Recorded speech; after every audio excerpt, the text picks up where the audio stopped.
All right. So,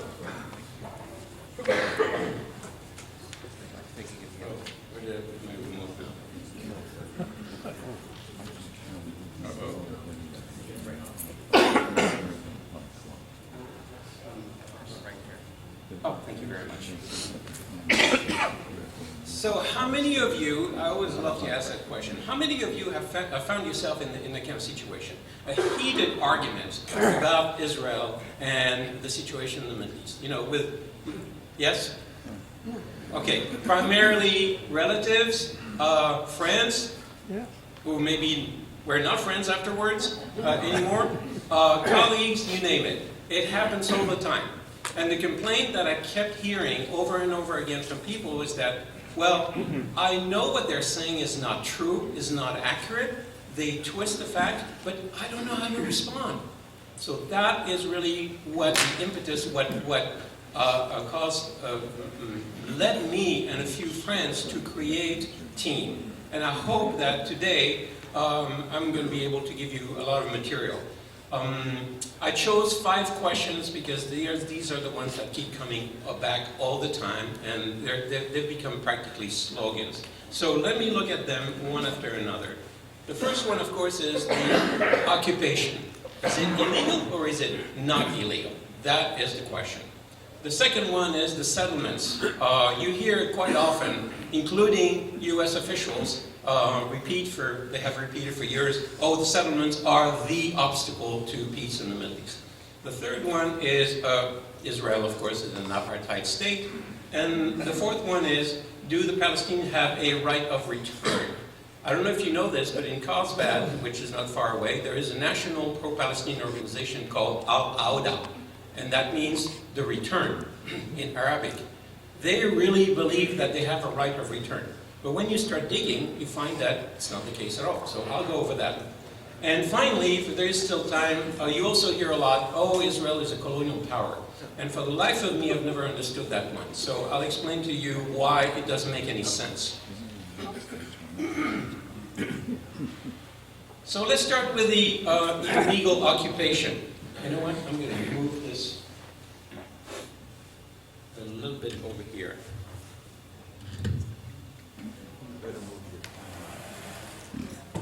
That's perfect. Oh, thank you, yes.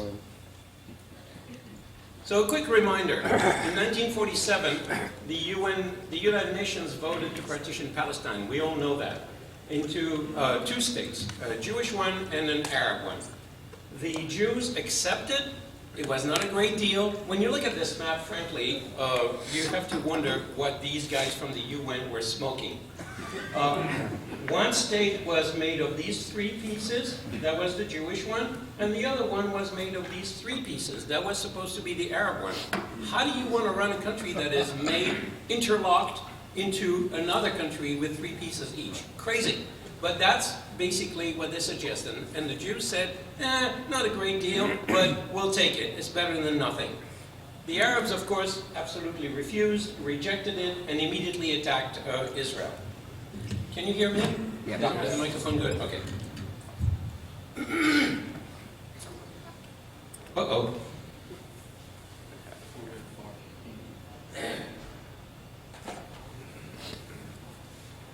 So, right. By the end of the war, that was the map. Now you have to understand, this is one of the key issues. The Palestinians keep claiming that this land was stolen from them, even though in the first place there was no Palestinian state. There was a state which was under the control, there was territory, that was under the control of the British, who had received a mandate to run it under the League of Nations first and then the United Nations. So legally, there was no state in existence. The fact that the UN suggested a division between the two was going to create 2 legitimate states. The Jewish one was a legitimate one. The Arab one could have been a legitimate state. It did not happen because they rejected it, they refused it, and instead they went to war. Well, when you go to war, you have to be able to realize that there may be consequences, like losing, and that is exactly what happened. So all the territory that was supposed to be assigned to the Arab state, they lost it because that was the result of war. Like other, I don't know how many hundreds of thousands of wars have existed since the beginning of times. That's what happens when you go to war. You win or you lose. If you lose, you don't really have much to complain about, or you shouldn't.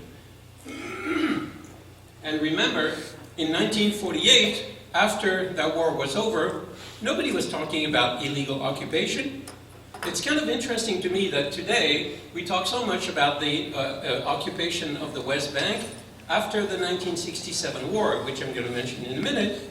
But in those days, all these territory that Israel won fair and square as a result of a war of aggression on the part of the Arab, nobody challenges that today. It's part of Israel.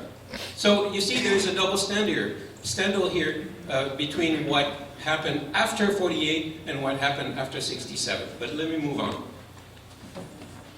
At the end of the Six-Day War, this is what Israel had conquered. Why? Well, because the Arabs, once again, thought that they could take care of Israel, destroy it, and remove it. Didn't work. So here is a very important part. In all the history of Israel, every time the Arabs attacked and were defeated, Israel turned around and said, listen guys, we're really sorry, we didn't want this to happen, but you insisted on trying to kill us, so we had to defend ourselves, and now we won, so we don't want to keep necessarily all the territories that we've gained as a result of your attacking us, and we defended ourselves, so we'll give it back to you, but you have to give us one thing, and only one thing in return, and that is peace. What was the answer of the Arabs? No. 1967 Khartoum Conference of the Arab League, the 3 no's. Right after this war. Do you know how to say no in Arabic? No. La. La. It's a little bit like lo in Hebrew, but in Arabic it's la. So their response has been consistently since the beginning of the entire conflict, la, la, la. Always no. Never yes. Which is Iowa. Incidentally, I've never heard it. So, here is the position of the Arabs. They absolutely refuse to accept the fact that they lost both the 1948 war and the 67 wars. And they insist then that the territories Israel conquered in, as I said, what were defensive wars are illegally occupied. That's impossible. If you win a war as a result of a war of aggression, you are entitled to keep the territory of the enemy who attacked you. That is the bottom line in international law, as per the United Nations Charter. I'll show you why in a minute. So, their final status, this is another important thing. You hear people talk about the 1967 borders, and I've had the great pleasure in correcting some of our far left anti-Israel professors here at SDSU in particular. And I said, how dare you mention the 1967 borders? You know fully well that these are not final borders. Why? Because borders are the result of a peace treaty. You cannot have borders that have not been defined by mutual agreement between 2 countries. It's as simple as that.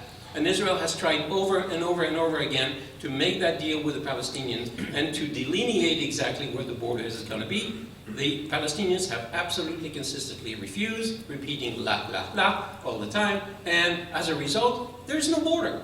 All you have is a ceasefire line. This is, the green line today is nothing more than a ceasefire line when the fighting stopped in 1948, because the West Bank is defined as the end of the fighting in 1948. Excuse me. Cat in my mouth, in my throat. So whenever you hear 67 borders, you're entitled to say, excuse me, what are you talking about? When was these borders actually concluded in a peace treaty? And the answer is easy, there isn't. There's no peace treaty to this day. So, let's talk about occupation. What exactly does that mean?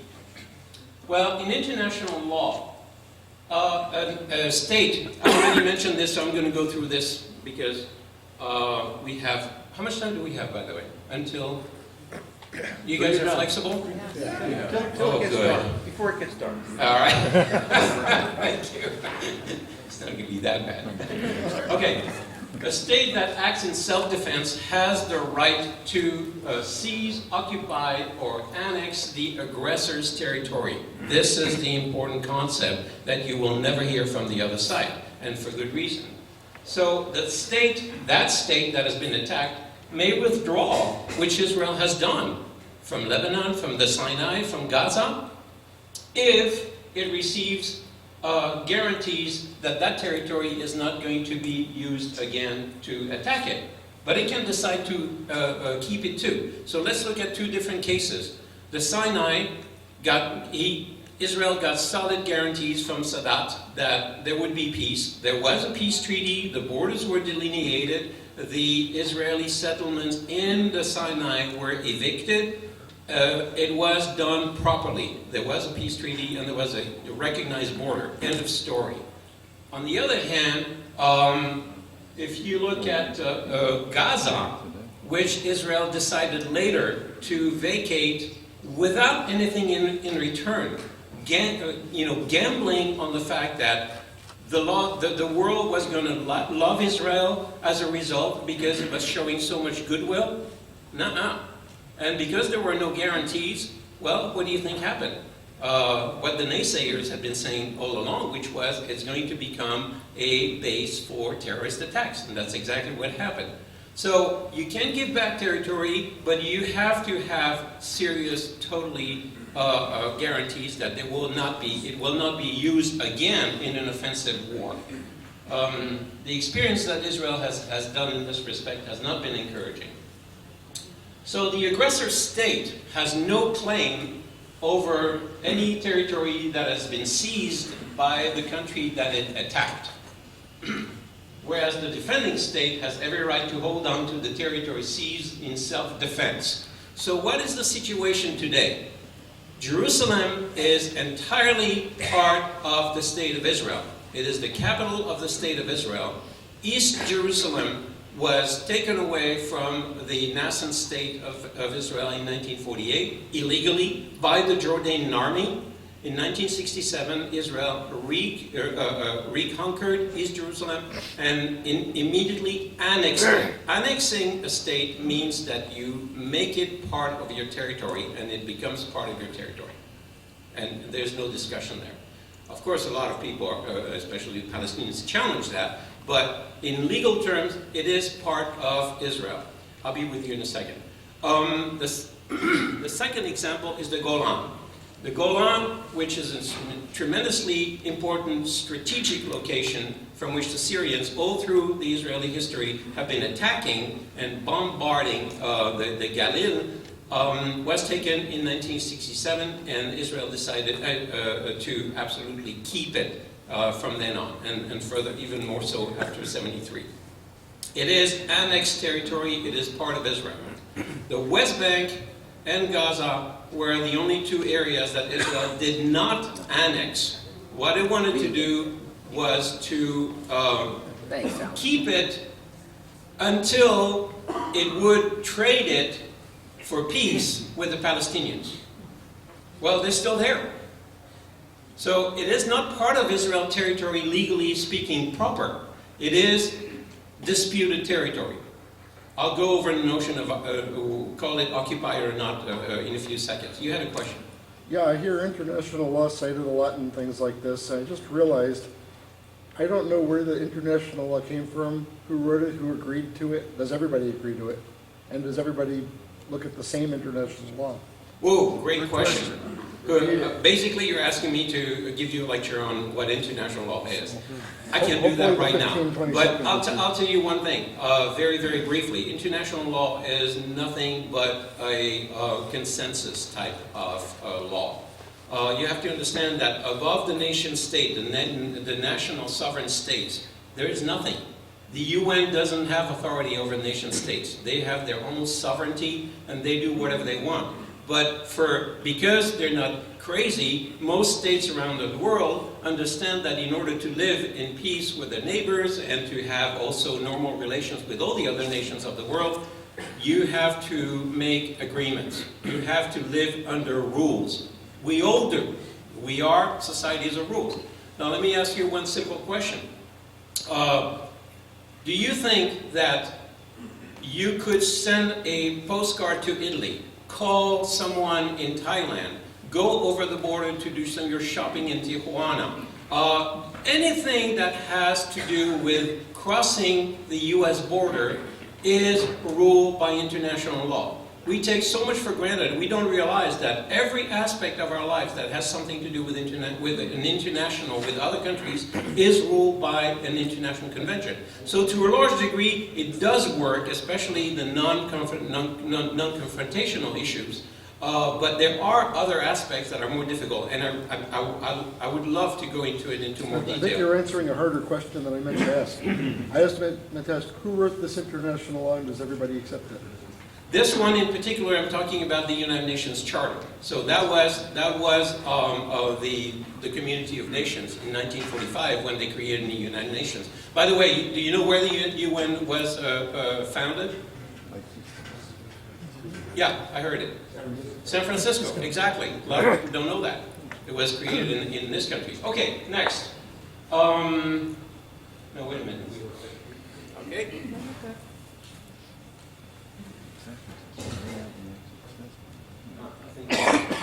I'm on the page here.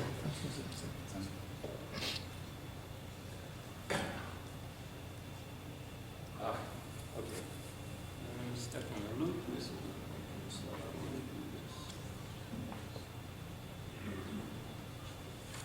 all right, a little bit more, and then I'll move on.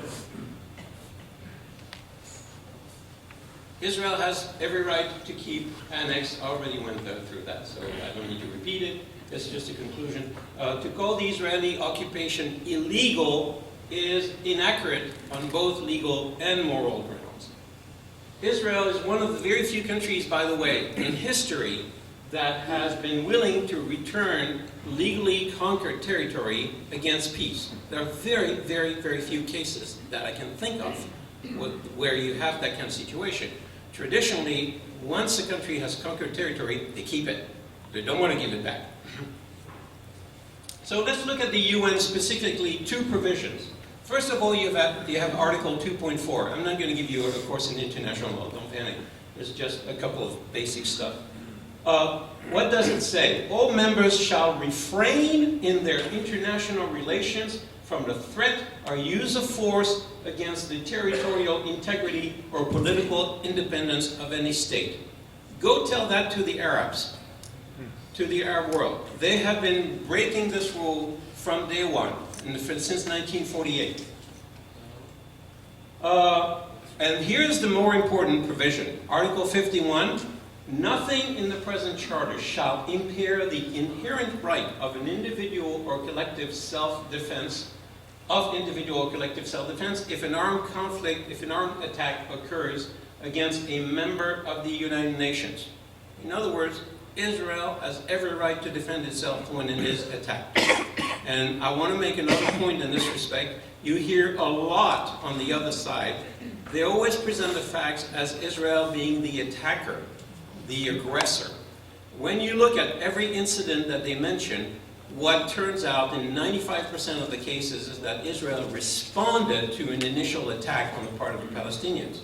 And sometimes it used to be Arab armies. Since then, since 1973-67, it's been the Palestinians' terrorist attacks.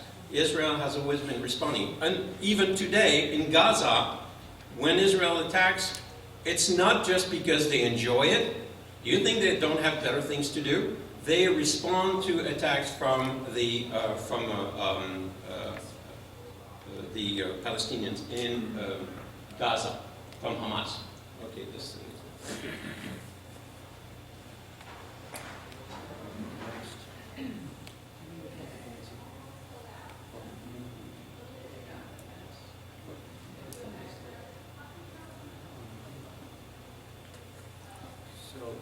Let's see. One thing that, as you heard, I used to be an attorney in the legal division of the International Committee of the Red Cross. International Committee of the Red Cross, in case you don't know, is the one that created the Geneva Conventions. Everybody knows about the Geneva Conventions, what their content is. Less people know, but I know a pretty good deal about that.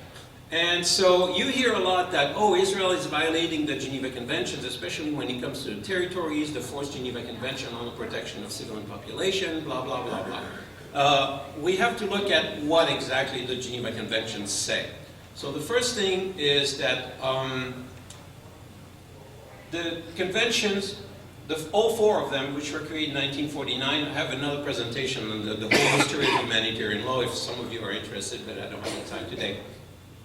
Article 2 of all conventions define when the conventions come into force, are becoming applicable. And usually it is as soon as there is a war somewhere. But here's the important part, the one that I highlighted in yellow. The convention will apply in the case of occupation of a party by another party. Now, in international law, you have to understand, under the convention, a party doesn't mean your buddies and, you know, a party of friends going to a bar.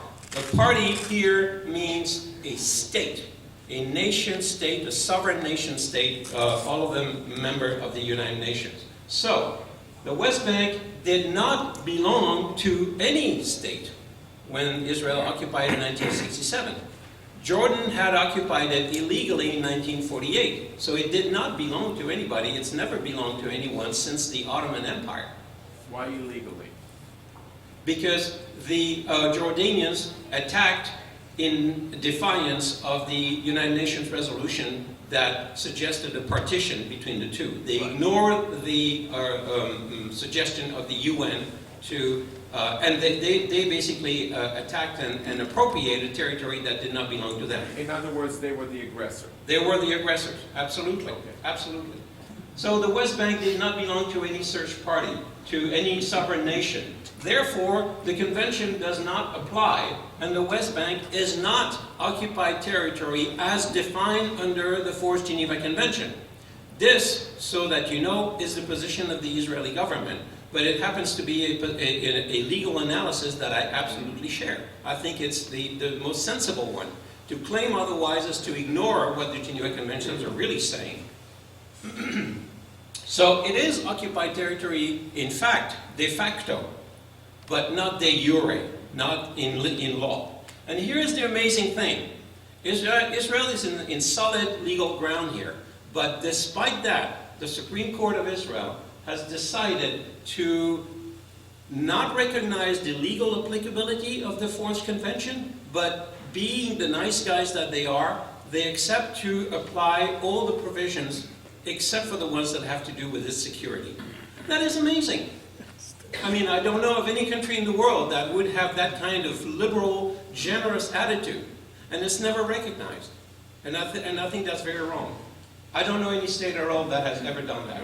Now, let me tell you, you want to talk about occupation? I'll give you a couple of examples of occupation, of illegal, really illegal occupation. First one is Tibet. Tibet has been an independent kingdom for centuries. In 1950, communist China attacked it, occupied it, and slaughtered, the count to today is about 2 million Tibetans that have been eradicated. It's a totally illegal occupation. Do you ever hear about it? Never, ever. Why? Ooh, well, you don't want to go against China. Nobody wants to go against China. It's a big, huge superpower, and our main trading partner, they hold all our money today, so nobody wants to go against them. Going against Israel is a lot easier. It bears no consequences. Going against China would bear severe consequences, so let's not go there. Too bad for the principle. I don't know if you know about this one. This is one of my my favorite stories. In 1975, here you have one of the few Spanish colonies that existed in Africa. It used to be called the Rio de Oro, the River of Gold, and it's referred to today as the Western Sahara. Well, the Western Sahara wanted to become independent. The locals wanted to become independent, but Morocco said, oh no, this looks good, belongs to us, and they seized it. Completely illegal occupation. The conflict is still ongoing. You want to talk about a wall, a defensive wall? You go there. The Moroccans have built 5 gigantic berms, sand dunes and berms, to prevent the guerrillas from the Western Sahara people to come and fight there. Nobody ever hears about that story. It still is an ongoing conflict and an illegal occupation. And the other one is this one. Here, the Turks have some nerve to harp on Israel so hard when they illegally occupied the northern part of Cyprus in 1974, and they're still there. And they have violated the Geneva Conventions because they imported their population, as the Chinese did in Tibet, by the way. So it still is an illegal occupation. And how many countries recognize the northern Cyprus Republic? Yes? One, Turkey. Turkey. And Nobody else. who's the other one? You're saying two. No, it's only one. You're right. It's Turkey. Turkey. I think what you're thinking of, the number 2, I know where it comes from. In the occupation of the West Bank by Jordan was recognized by only 2 countries. Yes, USSR. No, Yeah. Great Britain, our friend, and Pakistan. Not even any of the Arab countries recognized the occupation of the West Bank by Jordan. Hello? And why did they not create a Palestinian state from 1967 to 1948 to 1967? Nobody wants to answer that one. So, what we're talking about is immense hypocrisy and a double standard, a huge double standard against Israel. The people in the West Bank before 48, would you clarify that they had Jordanian passports? They were Jordanian citizens. No, before 48, they were under the rule of the British, because the British, under the British mandate, ruled the entire area. I know that, but did they carry Jordanian? That was after. That was when once Jordan occupied the West Bank, they gave their citizenship to some of the Palestinians, not all of them. But they had obviously Jordanian papers, because otherwise they could not travel anywhere. After 48.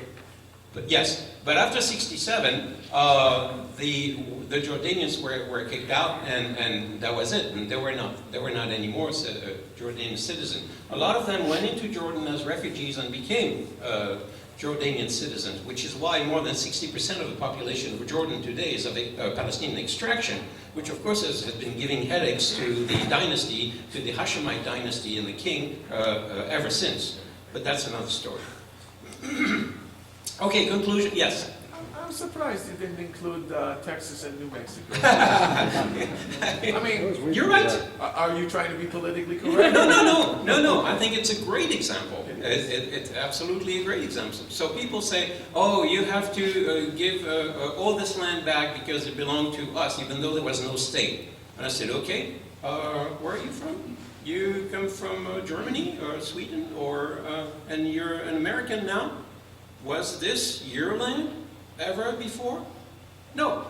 We've stolen it from the Native Americans, number 1. Right. Then we had wars against Mexico, and we took the whole Southwest by the force of arms. Right. So if we were to be consistent and apply the same standards to everybody, we would all have to leave this country. Right. If I'm understanding you, what distinguishes between an illegal occupation and a legal or making it subject to proper annexation is whether you're the defender or the aggressor? Correct. That is correct. That is exactly the criteria. So had Tibet attacked China, then China could have properly annexed? Correct. Yes, exactly. But there was the reverse. Exactly. Yes? I think a good example where people did lose land as aggressor was Germany. Yes. In World War II, they lost all of East Galicia, and these people lived there for centuries, and every person of German extraction was deported, several million. Absolutely. Absolutely. That's a great example of what happens when you have an aggressive war. And I usually don't go as far, but these are very good examples, especially for locals. But I just say, Ask the Japanese and the Germans what happens when you're an aggressive nation. You are defeated, you have to submit to unconditional surrender, and then you are occupied for a long time. There are still American bases in Germany and Japan to this day, for a reason. I mean, we don't have anything to fear from them anymore, but we have the right to be there because they were the defeated nations. They were the aggressors. So, let me move on. That was the occupation question. And, okay. Conclusion. The disputed territories are legally occupied by Israel who acquire them, and as long as there is no formal peace treaty between Israel and the Palestinians, these territories remain in dispute. They do not belong to anybody. And Israel is entitled to do with it anything it wants. You know, one thing that I say a lot that, of course, drives some people crazy, but to me it's the truth. The Palestinians are so darn lucky to be dealing with the Israelis. If they were dealing with the Russians, there would not be any Palestinians left already to talk about. If they were dealing even with their Arab brothers, there would be no Palestine to talk of. You know what the plan was? You want to talk about plans? In 1948, let's suppose the Israelis, the Jews, had lost that war. What do you think would have happened?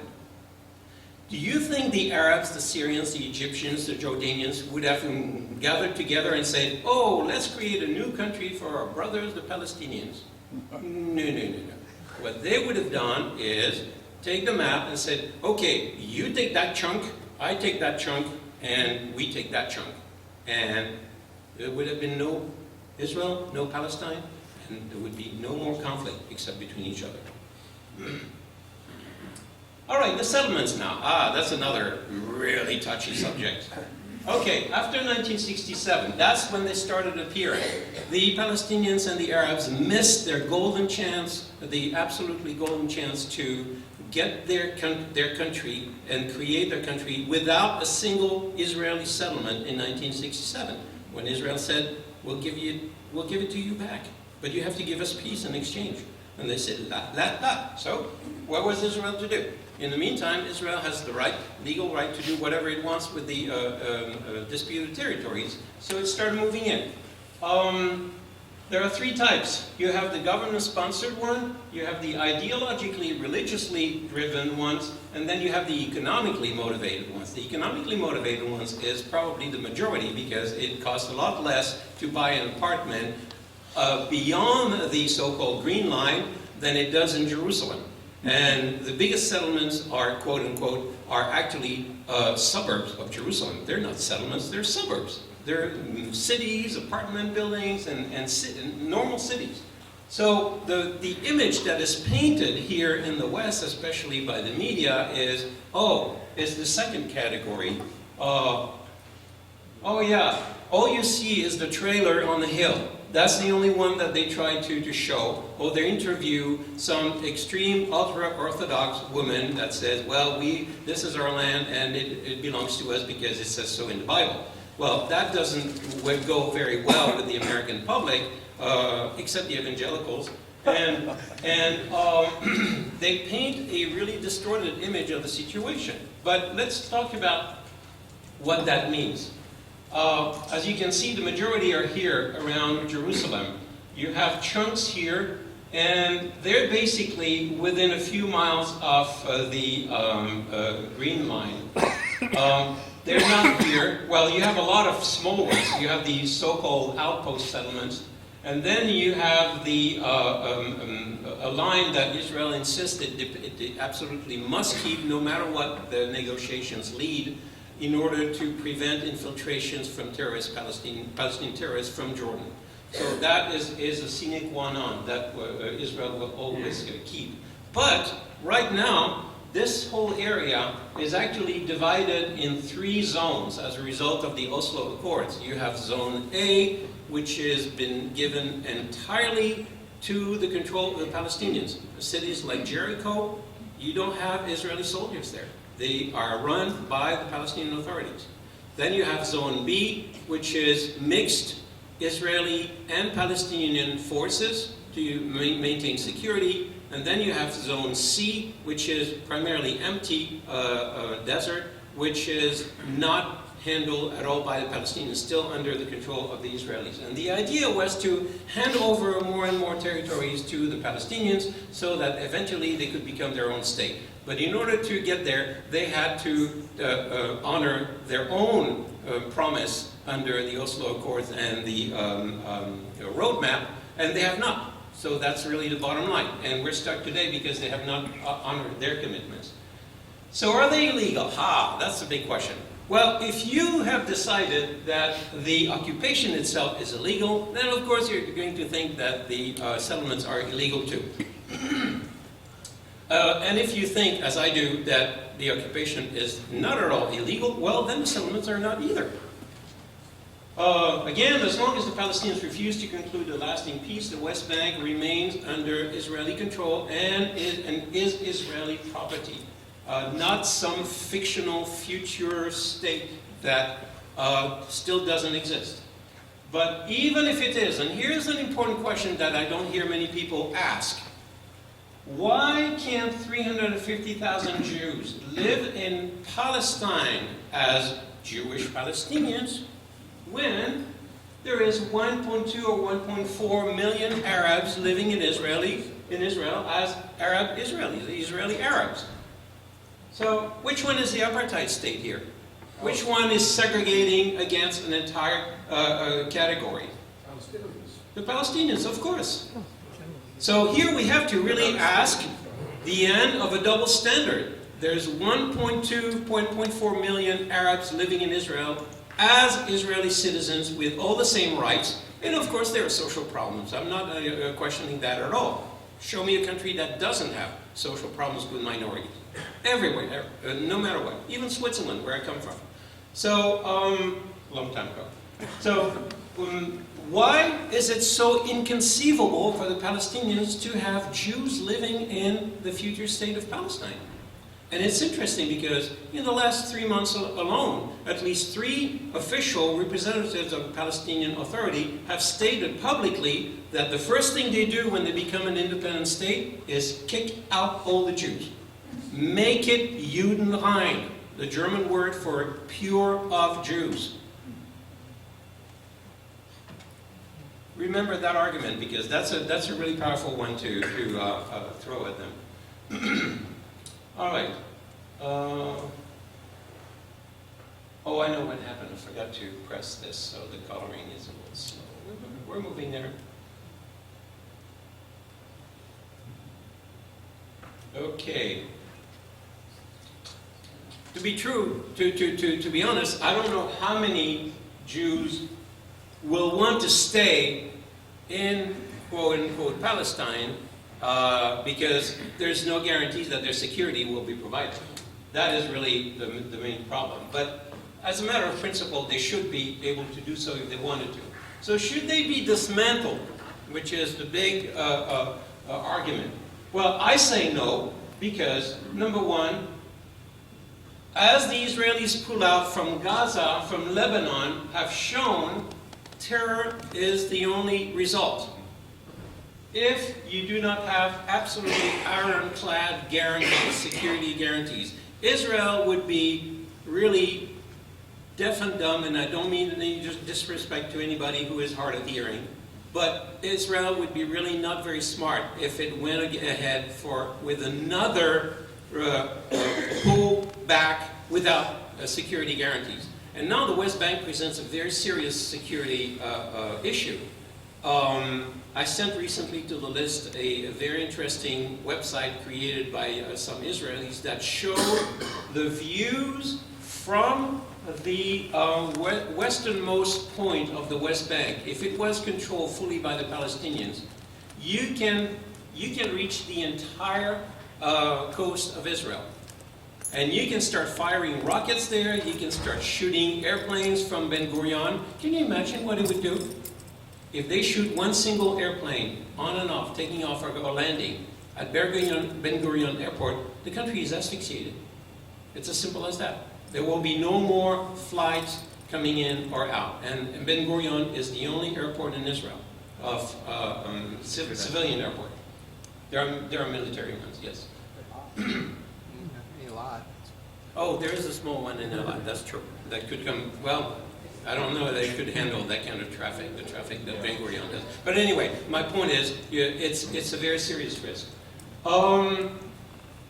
It's only once peace and security have been guaranteed that territorial adjustments can be made, not before.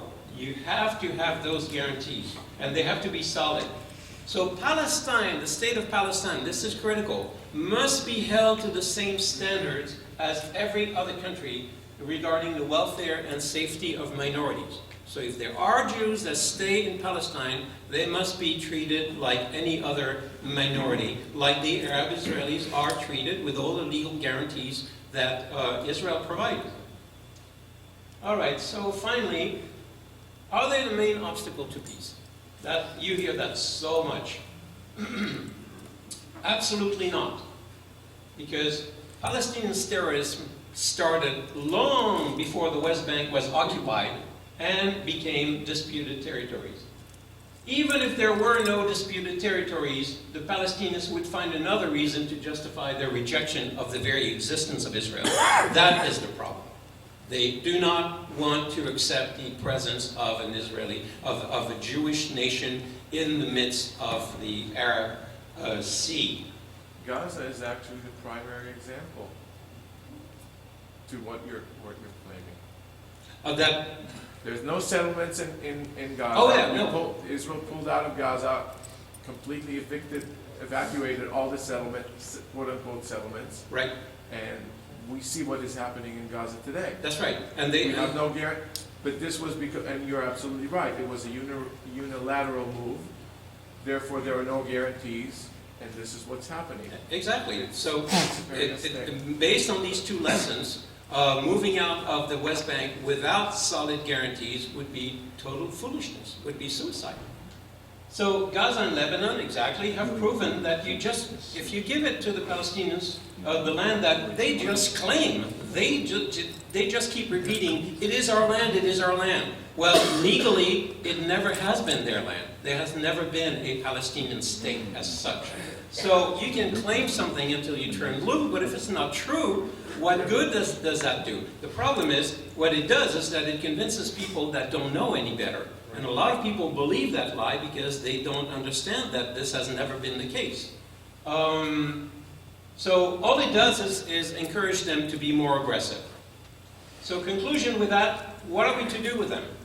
Well, my suggestion is leave them alone. Leave them alone for now and focus instead on the real reasons for which there is still no peace. First of all, the Palestinians' refusal to recognize Israel. Can you believe, oh here, I have a quiz for you. How many countries do we have in the world today? 220. Close. 198. Which was the last country to become independent, by the way, last year? Sudan. South Sudan, very good. How many of these countries are members of the United Nations, incidentally? 193. Now, how many of these countries are Christian? 30. A little bit over 80.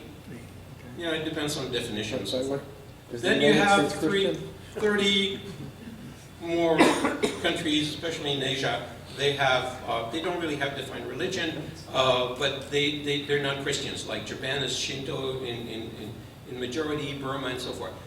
Now, how many Muslim countries do we have in the world? I didn't say Arab, I said Muslim. 57. From Morocco all the way to Indonesia. You have this arc of Muslim countries, many of which, the majority of which actually are not Arab. The Indonesians are not an Arab group, the Pakistanis are not Arab, and so forth. Out of those Muslims, how many are Arabs, specifically, the ones surrounding Israel? 21. With Palestine, it would make 22. How many states in the world are Jewish? I rest my case. So, Palestine refused to recognize the only Jewish state in the world. They still cannot swallow that one. They continue to practice terrorism. They still think that it's going to get them somewhere, even though all the evidence proves that it has gotten them nowhere, on the contrary. And the Palestinian culture of hate and incitement, which they promised to abandon in Oslo and the roadmap, is continuing unabated. So we have a few problems there. And it's not the settlements that are preventing peace, it's this that is preventing peace from happening. So the roadmap, yeah, that's what I just said. As long as the Palestinians, really to me, the Palestinians need to grow up and behave like adults instead of spoiled brats, which the world have allowed them to be and to continue to be. Once they behave like adults and start behaving like a normal state, I mean, it's going to be paradise over there. Israel is going to help them so much. The whole world is going to help them so much. Why don't they see that? So that's another debate. Okay, let's go over apartheid. Whenever I hear that, the first thing I do is, oh, really? Israel is an apartheid state? Could you explain to me what apartheid is? Because I don't really understand that word. And they usually don't know, because most of the people who criticize Israel, what you will find in this little book are not facts, they're slogans. And that's what most of the people who, the Israel haters, use. They use slogans. Very often they don't even know what they're talking about. They don't understand what they're saying. They're just repeating, you know, rah, rah, and free, free Palestine. From the river to the sea, Palestine will be free. You see that kind of nonsense on campus? And you listen to the world. What was it? What was that again? From the river to the sea, Palestine will be free. Now wait a minute. The river, okay, I get it. That's the Jordan River, right? But wait a minute. The West Bank doesn't go all the way to the sea. There's something in between there called Israel. So your real agenda is from the river to the sea. It means that you want to destroy Israel. Is that the idea? Oh no, that's not what we meant. Well, that's what you just chanted. So what is going on here? They repeat their slogans like this. So you want to turn that around and ask them, okay, what is apartheid? They can't tell you, so you tell them, you enlighten them. Apartheid is an Afrikaans word. Afrikaans is a Dutch dialect, the one that was created by the Boers when they created South Africa, when they invaded South Africa and turned it into what is South Africa today. Apartheid means separateness. And it covers the concept of separate development, which was put in place by the South African government. Now, can you see these dates from 1948 to 1994? That was an odious, horrible, racist system. There is no discussion about that. But to compare it to Israel is absolutely nonsensical.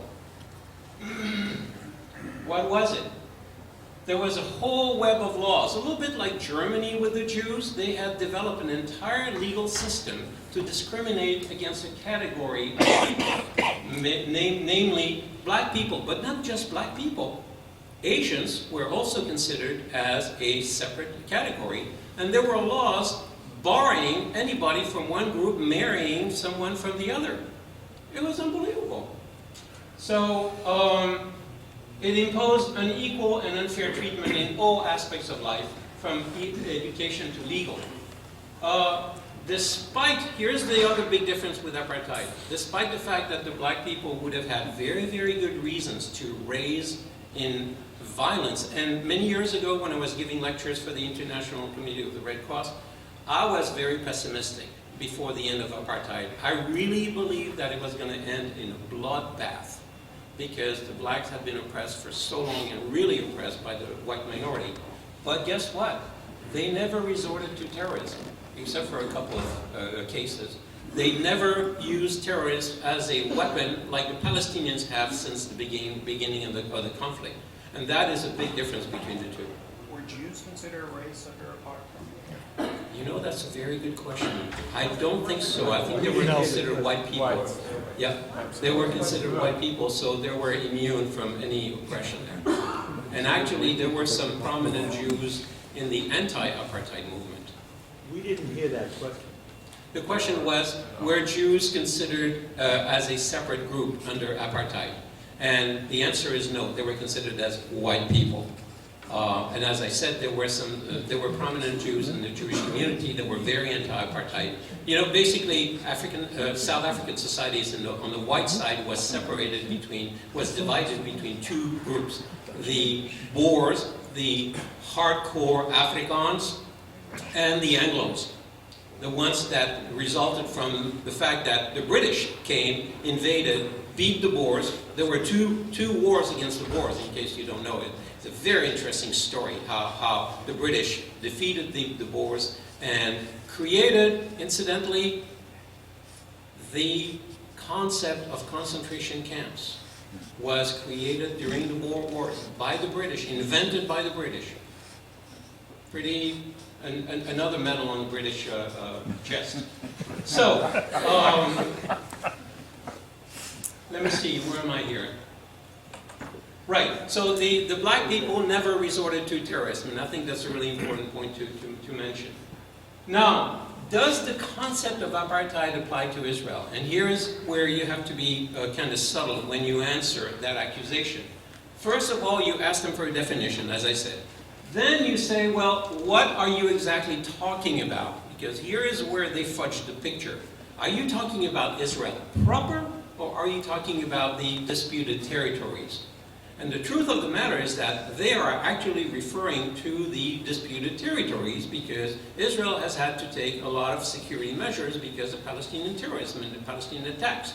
But they know fully well that there is no apartheid in Israel. Now, they will claim there is because there are issues, social issues with the Arab-Israeli community. Yes, that is a fact, but to call it apartheid is obscene. It's simply not true at all. So, you want to ask them again, are you talking about Israel proper, or are you talking about the territories? If they mean the disputed territories, then there is an appearance of discrimination, because, and it's easy to make parallels then, but you have to understand why there is some discrimination. And again, it's a matter of security and the refusal of the Palestinian to make peace. So you still have a tense situation because of that. This is the apartheid that you have in Israel. You have people from all over the world. You have a large number of African refugees that have been streaming into Israel in the last few years. Well, if there is apartheid in Israel, I don't think they would be admitted there. The ones who are evicting them are the Egyptians. The Israelis are accepting them, although they're taking measures because it's taking really troublesome proportions. Now, does it apply to Israel proper? So I'll go quickly through this because we know the answer. Of course, it's a resounding no. All Israeli citizens have the same rights under the law, including as Arab Israelis, who make abundant use of the Israeli legal system. Let me tell you, you think there are three people who are very litigious around the world. Americans, but the Israelis are even more litigious. This was told to me by a judge of the Supreme Court in Israel. And the Arabs in Israel, because they figured out that they have a working legal system, an independent judiciary that works for justice. And it works. They get good results in their favor very often. So it's kind of paradoxical. If it was an apartheid state, that would not happen. I have one anecdote to mention in this respect. You remember Katsav, the president, disgraced president, former president of Israel, who was indicted and charged and condemned because he had allegedly raped one of his assistants. The committee of 3 judges that tried him, that first indicted him and then tried him, one of them was an Israeli Arab. Okay, now let's go to South Africa and try to imagine a situation similar like this. Let's say de Klerk, who was the last prime minister, had committed the same offense. Well, number one, there was no black judge. Number two, under apartheid, it would have been inconceivable that a black judge would have jurisdiction over a white person. And number three, let alone render a decision that would have indicted the president or the prime minister of South Africa at the time. So you compare that situation and you go, how can you even mention this? What happened in Israel recently regarding Katsav was simply inconceivable under apartheid. Okay,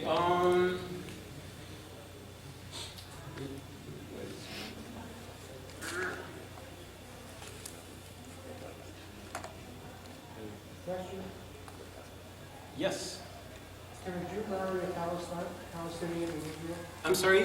Can a Jew marry a Palestinian in Israel? Yes, there are a number of cases.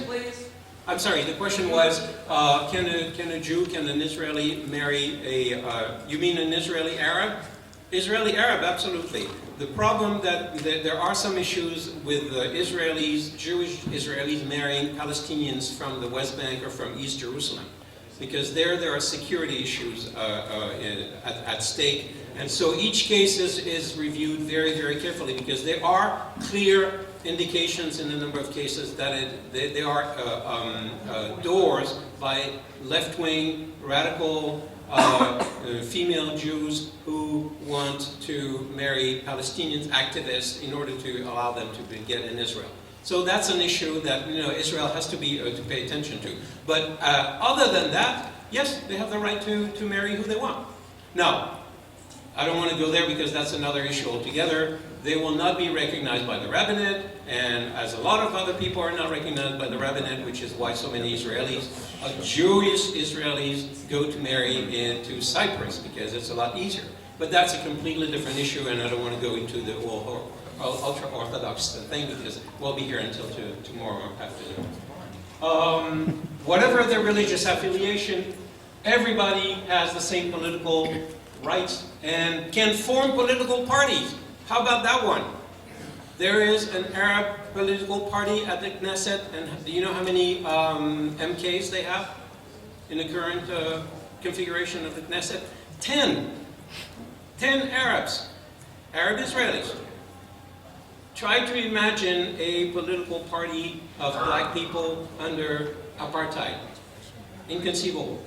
Not possible. Or Jews in Egypt. Okay. And everybody, no matter where they are, who they are, can benefit from the same social benefit, education, and develop career in any field they choose. You have a lot of Arab Israelis in all fields of activities today.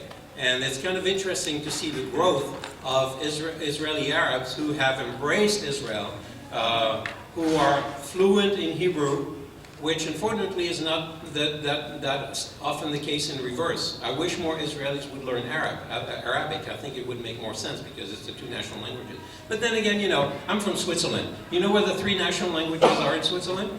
Italian, German. French, German, and Italian, exactly. Well, I'm fluent in French because I was born with it. I didn't work for it.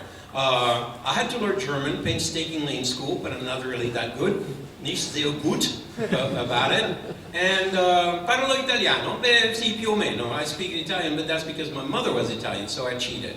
But other than that, what you have is in official multilingual countries, you find that the majority of the population is not fluent in all the languages. Look at the Canadians. I mean, how many of them are really fluent in French?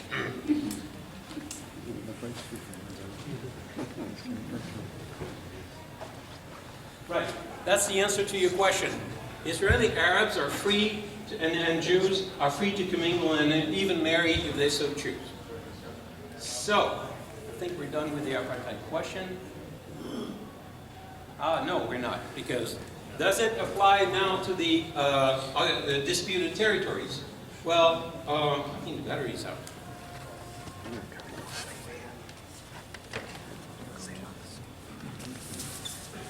The answer is still no. Can you stand there? I can do that without. Oh, 15 minutes? Okay. I gotta hurry up. Oh, okay, thanks. I can see this. Yeah, that's it. Just give me a second. Okay, go ahead. The answer is still no when it comes to the disputed territories. Why? Because constant attacks on Israeli civilians by Palestinians is what forced Israel to set up an elaborate system of control in order to prevent such attacks. And after Oslo, the Palestinians were giving a large degree of autonomy, especially Zone A, I was telling you about, Area A, to build their own country and their economy and education, as opposed to the 10 Bantustans that exist in South Africa. So let's move on.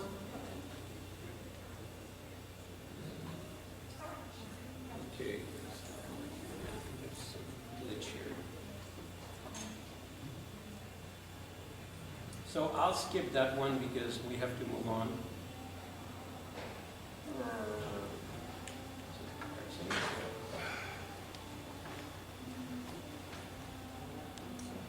Actually, this one is pretty good.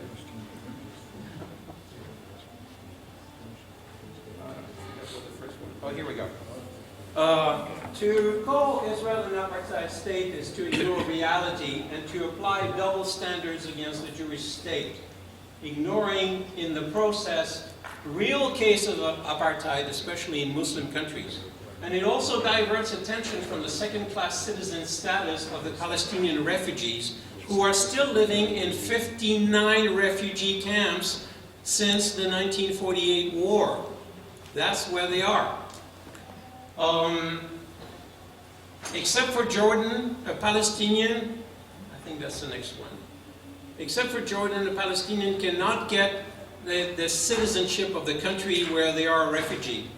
It's faster. Oh shoot, I'm sorry about this.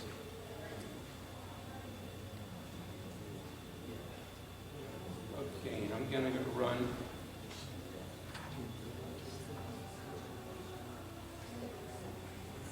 Oh yeah, I'm gonna mention this in a minute. So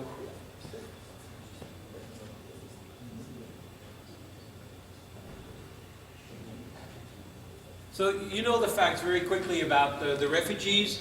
150,000 decided to stay in Israel, 650,000 fled. There's a huge controversy over this, but after consulting with a number of books and historians, I think the consensus is that 600,000 fled because they were either induced to do so by Arab radios, hysterical calls to move out, get out of there, our armies are going to come in and we're going to kill all the Jews, and then you can come back and take everything that they have built. 50,000 were actually evicted, roughly, and that's because it was primarily on the strategic axis between Tel Aviv and Jerusalem. If you remember, Jerusalem was besieged by the Arab Legion, the Jordan Arab Legion, and it was vital to have that axis free. Well, any soldier will tell you that when you open a line, you do not leave enemy structures in your back because they can attack you from there. So you have to clean out these positions in order to maintain freedom of transport.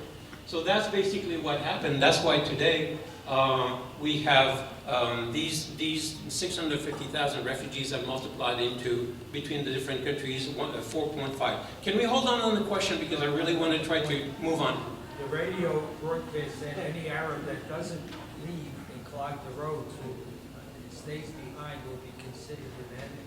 Exactly. Well, that's an incentive to move them out of the way. So another thing that you never hear about, and I think it's really important for us to mention, what happened after 48, especially in the 50s. The Arab world was so humiliated by the fact that they had been defeated by the scrappy little army of Jews on top of it, which are considered as, not real people in the Quran. So that was really a huge shock. So what did they do? They could not get back at Israel because they had been beaten by Israel. So they looked around and they said, oh, wait a minute, we have Jews here. We have Jews in Morocco, we have Jews in Iraq, we have Jews in every Arab country. Hey, let's strike at them. And that to me is one of the historically most cowardly act I have ever seen. And I think it needs to be presented that way. They struck at hundreds of thousands, at millions, hundreds of thousands of completely innocent people. People who were part of the fabric of their countries. Iraq, Morocco, Tunisia, all of these were very important part of the Arab societies. They were, for all intents and purposes, Arabs, except that they were Jewish. That's all. But they had to flee, and in the process, here's the irony, the Arabs actually gave a tremendous present to Israel. Because, do you know how many Jews there were in 1948 in Israel? Not even 500,000. The Israeli state survived with only 500,000 people. So all of a sudden, because of this coward gesture on the part of the Arab state, about 600,000 more were put into Israel. It wasn't easy. It took a lot of years because the Ashkenazim and the Sephardim are two completely different cultures, but eventually they merged into what is Israel. And roughly you have 50-50 of Israel's society represent both sides.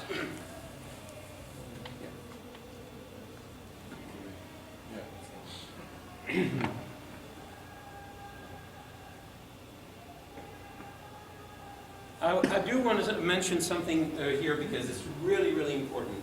When I started this, to get interested in this field, I kept hearing, right of return, right of return. And when you use words like right of return, implicitly, built in the phrase, it means that it is based on a right, which means it has a legal basis. It has a legal justification. Well, I looked and looked and looked, and I even asked some of the professors who are anti-Israel, and I said, okay, show me, for God's sake, in which international law treaty it says right of return. And you know what? I discovered that it doesn't exist. Nowhere in international law is there such a concept as a right of return. So the Palestinians have come up with this concept. We have a right of return, which is totally fictional. It's a lie. It does not exist, not only just for the Palestinians, but for anyone. Nobody has a right of return. People can return to their country after the conflict is over, if they want to, but nobody has a right of return. So I think it's really important to understand that it does not exist. So when you press them, they tell you this, and this is what I really like to show.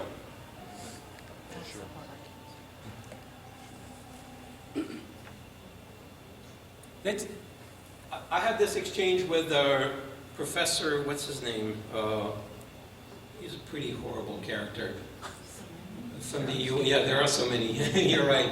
Oh shoot, it'll come back to me. He used to be one of the UN representatives in charge of the committee that would investigate Israeli practices in the occupied territories. I mean, thank you very much, Richard Falk. Exactly. Well, he gave a lecture here at in San Diego. So I went to him and I asked him the question: where is it? In which treaty? You're a specialist. You're a professor of international law. You must know where it is. And he says, well, it's not really in a treaty. I said, I know. So why do you use that argument? Oh, because we have Resolution 194. And I said, you know as well as I do that Resolution 194 is not a Security Council resolution. It's a General Assembly resolution, which means that it has no force. It is purely declaratory. It means it has no force of law. And what does it say? This is the best part. Not only does it, yes, thank you. Not only does it have no force, United Nations General Assembly resolutions are neither binding nor legally enforceable. But as a result, since they're just declaration, they're not part of international law. Here's the best part. The Arabs voted against it. All of them. They didn't want it. So the text on top of it, when you read actually Resolution 194, it doesn't say the Palestinians have a right to return into Palestine or to the British Mandate. All it says is Israel, the parties to the conflict should endeavor to facilitate the return of the refugees if they are willing to live at peace with their neighbors. That's a big if. And the Palestinians have shown that they are not willing to live at peace with their neighbors. So forget the 194. It has no value. Bottom line, there is no such thing as a right of return. The right of return was an invention of the PLO. Everybody in the refugee camps was assigned, you came from Jaffa, and you came from Nablus, and you came from a certain, and they invented a culture of return. True, very true. But in their world, this is legal and real. that is correct, and you pointed a couple of important points. First, you're pointing out to the fact that in their world, all of this is real because that's what they've invented, and they don't want to move away from that. Should we accept it? not saying you should. No. It's a reality. I know it's a reality, but our reality is actually more valid because it is grounded in law. Theirs is fantasy. The other thing that you may want to hear is that an argument you will hear a lot is, oh, but you Jews have the law of return. And so why shouldn't we have the same thing? Well, here is the answer. What is the law of return? Do we have a law of return in this country? No, we have a law of the rules of immigration. And that's what the mistake, if there is anything that the Israelis did wrong, was to call that the law of return. What they should have called it is simply the Immigration Act. Because that's all it is. Every sovereign nation is free to define the criteria that it will choose to accept immigrants from other countries. So, some people may object to the fact that Israel has chosen being Jewish as one criteria. It is their sovereign rights. Every country chooses their own criteria. Now, if the Palestinians are not happy with that, all they have to do is make peace with Israel, create their own country, and then adopt their own immigration act. They can call it the law of return too. That would be fine. But you cannot oppose a legal concept with just a moral right concept. The two are not the same. And that's what they do. They take a technical right, like the law of return, and turn it around and say, but we are entitled to the same thing. No, you're not. You don't even have a state. Why should you? So start doing the important things. I know you're getting... Yeah, JJ, we do have to... You have to stop. Questions after, if you'd like to stay for a little bit. Okay, yeah. Well, I don't have time to go through this, so I'll skip this. The difference between UNRWA and HCR, I will tell you that, but I have to move on. So, Palestinian refugees become citizens of the countries they're in the West within a few years, like any immigrant. In the Arab countries where they are, in the camps where they are, except for Jordan, they're still not accepted. That's a nice double standard too. All right. So I'll skip that because it's going to take too long. I want to see, there's one last thing that I really, really want to tell you, and then I promise I'll keep quiet. Okay, no, let's skip that. Oh, come on. All right. Yes. Whoa. So, this is an important map. When they tell you that Israel is a colonial entity, this was the Middle East at the turn of the century. Do you see any borders? I don't see any borders. It was the Ottoman Empire. The Ottoman Empire covered all these areas. There were no borders. There were no states within those borders. There were administrative areas, but there were no states. So then the colonial powers came and they took over. But the colonialists decided that they needed a little bit more organization than that, and that's when they started creating the different nations. And here is the important thing. So Lebanon and Syria, for instance, were created in 1946, 2 years before Israel was created. So explain to me how Israel, which was created 2 years after Lebanon and Syria, could be a colonial power. Israel is the result of the end of colonialism. Just like all of its neighbors. Look at all these states when they were created. That's Yemen, 1967, Oman, 1979, Saudi Arabia, 1932, Iraq in 32, Egypt in 22. So all of these were colonial countries. Besides, where did the colonial powers come from? Europe. All of them. Europe, exactly. How could Israel have come from Europe since it did not exist yet? So to call Israel a colonial power is a travesty of history and of the facts. It was not. It is the result of colonialism and decolonization. And I think with that, I'll stop. So I just told you that. Voila!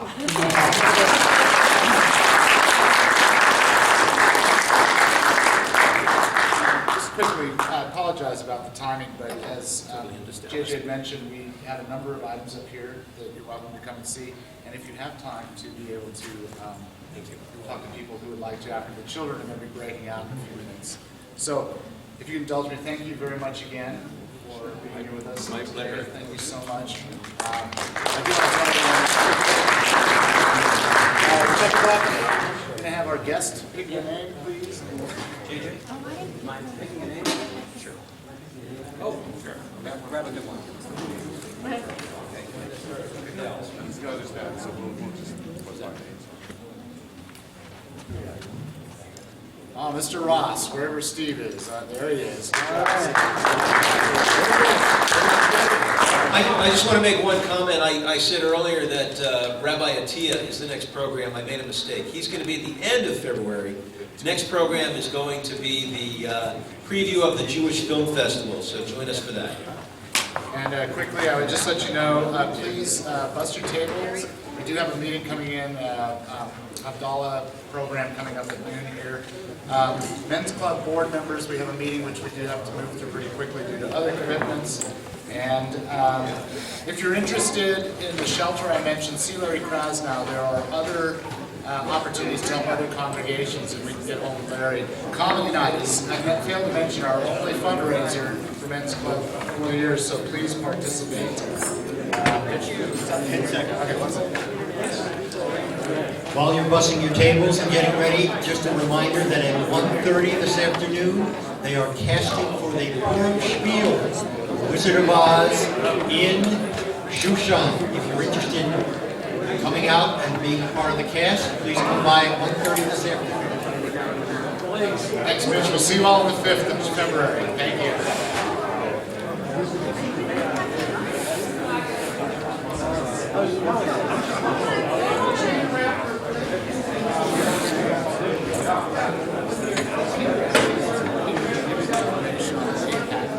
Yeah, we have a lot for you. So, You think about the dinner?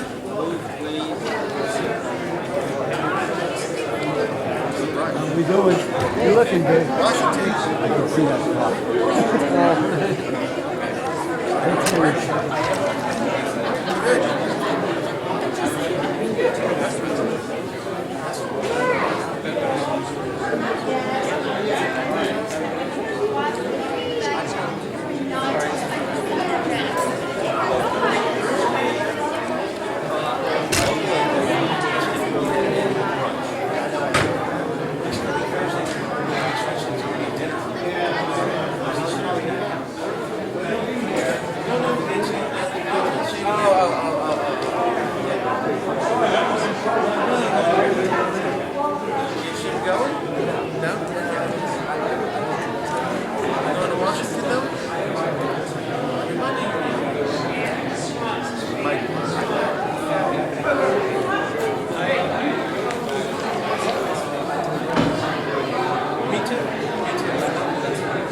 Good. Thanks for letting me know.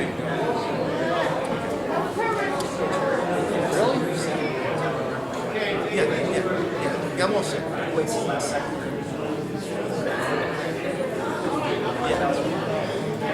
Here we go. This is expensive.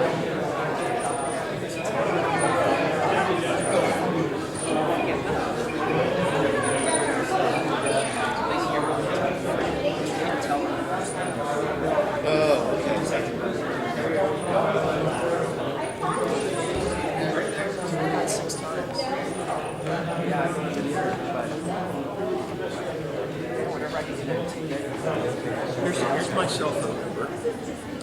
And just we'll keep What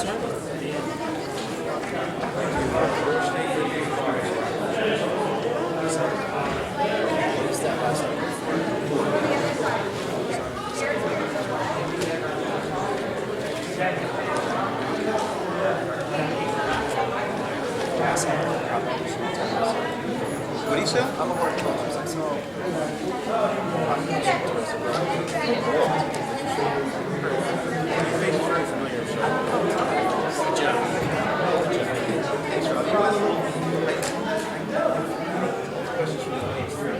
Men's Club board meeting will begin in a couple minutes in Suite A. Thanks.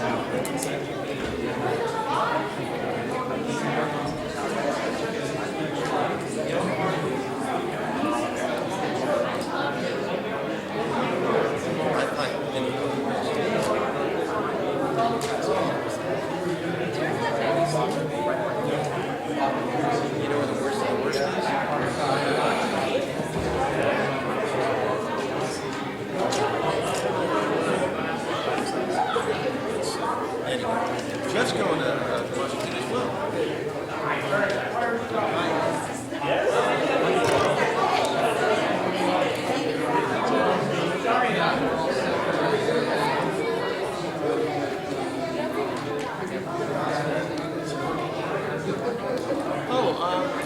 I stayed there last time. Yeah. I stayed in the Residence Inn. Yeah, it's a nice place. It's a subway ride away. Yeah. I got the first year.